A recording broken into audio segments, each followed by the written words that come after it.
Bina Cita Utama is a small independent school established 15 years ago by Subud parents and educators, operated by a non-profit foundation or yayasan. The name Bina Cita Utama means to nurture ideals, dreams, hopes, and ambitions which are noble or of the highest standing. We would like to share with you a bit about our journey to date. I want to be a doctor, an Indonesian ambassador, a businesswoman. I want to become a successful man so I can support my own family and give them a better life. We have built the school from a tiny homeschool project into a school now that is living, thriving, and growing. There are still a lot of things to do. We need to develop the teachers' quality and keep up with the modern teaching methodologies. We need to develop our curriculum and bring it to an international standard. We need to have better facilities and better teaching resources.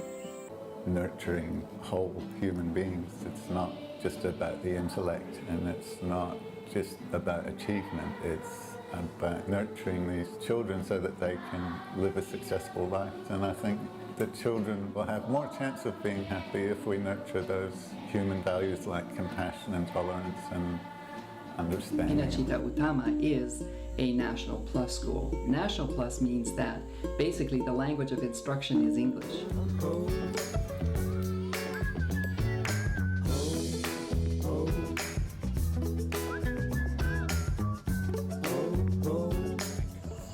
I don't know whether we're going to do very well with global warming, but over time these kids are going to make changes.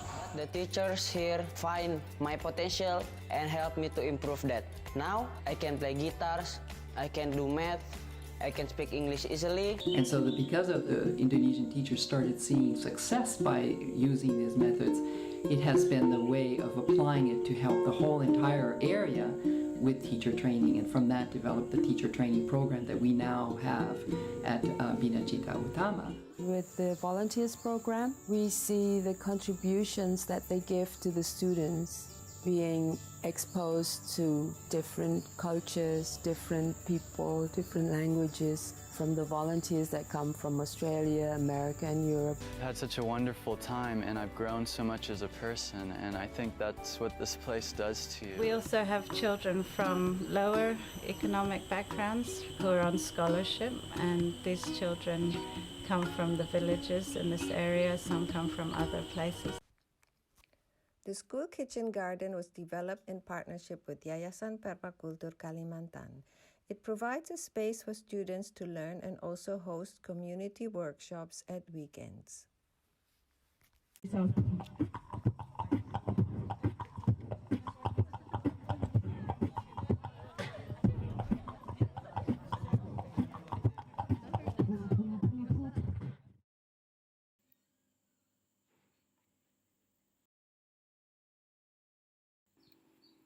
"15 years later, and what we set out to do from the beginning is becoming even more relevant today. BCU occupies the space between public schools and international schools and is providing a better quality of education for Indonesians while remaining relevant to the local context. The new Indonesian Education and Culture Minister Nadiem Makarim is now urging a departure from rote learning, instead focusing on engaging students and developing independent learners. This has been BCU's objective from the beginning. We are one of the schools invited to pilot the revised curriculum, working with the Ministry of Education to develop it further prior to national rollout. However, like the rest of the world, we are currently feeling the impacts of the pandemic. The school closed on 19th March and restrictions began to impose across Palangkaraya. The financial effects on BCU were significant.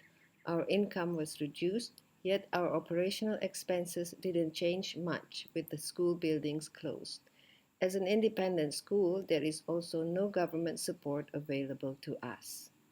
We also became aware of the far-reaching financial impacts on our school community.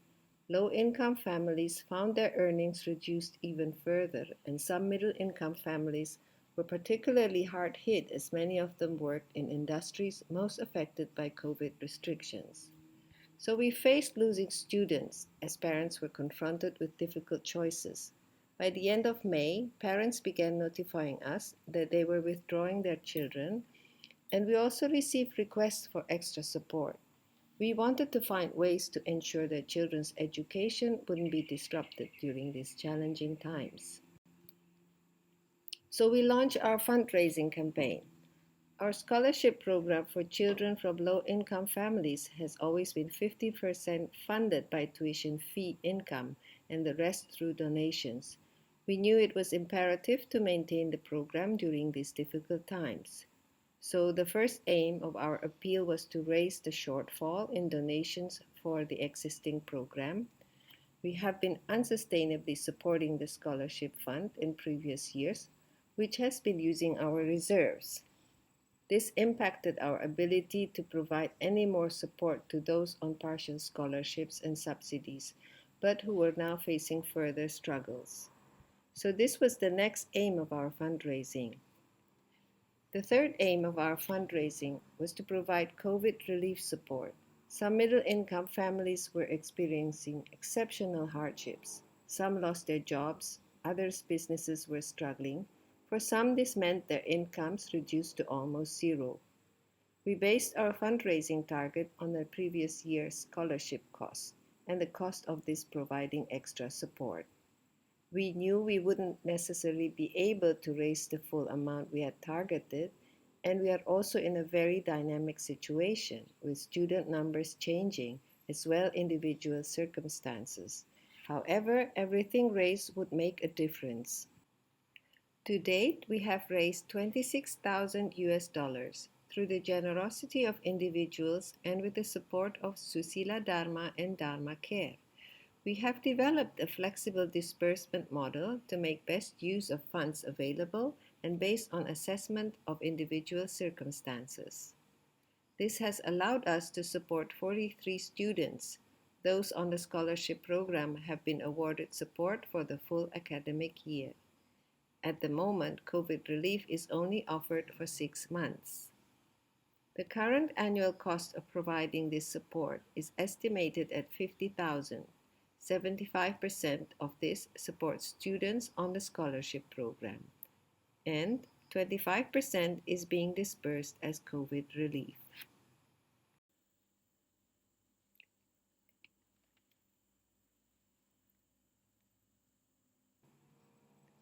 While our student population has now reduced by 15%, only a third of this is due to financial reasons.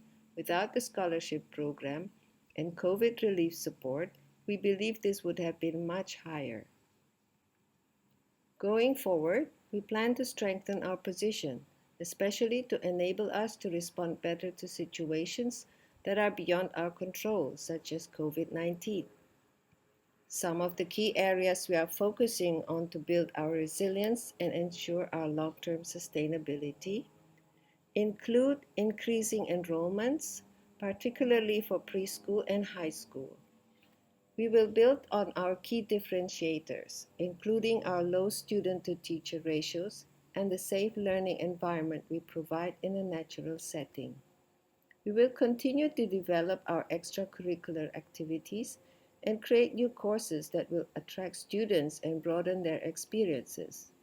The other programs the Foundation runs also have the potential to help us become financially self-reliant and to increase our social impact. The scholarships, teacher training, volunteers, and partnership programs support our aims and objectives of becoming a lighthouse school and a replicable model throughout the province. They help us fulfill our social aims, and working with other organizations to deliver these programs can help us increase their value and reach. There is also potential to generate income through some of these programs. We are in many ways a true Subud enterprise. The Subud community has been key to the growth and development of the school over the years. Key areas where Subud educators could really help includes providing skilled volunteer and supporting training activities, giving access to strong network and the development of partnerships, and through opportunities to share best practice, ideas, and inspiration. The involvement of Subud educators is an exciting opportunity that can help us move to the next level.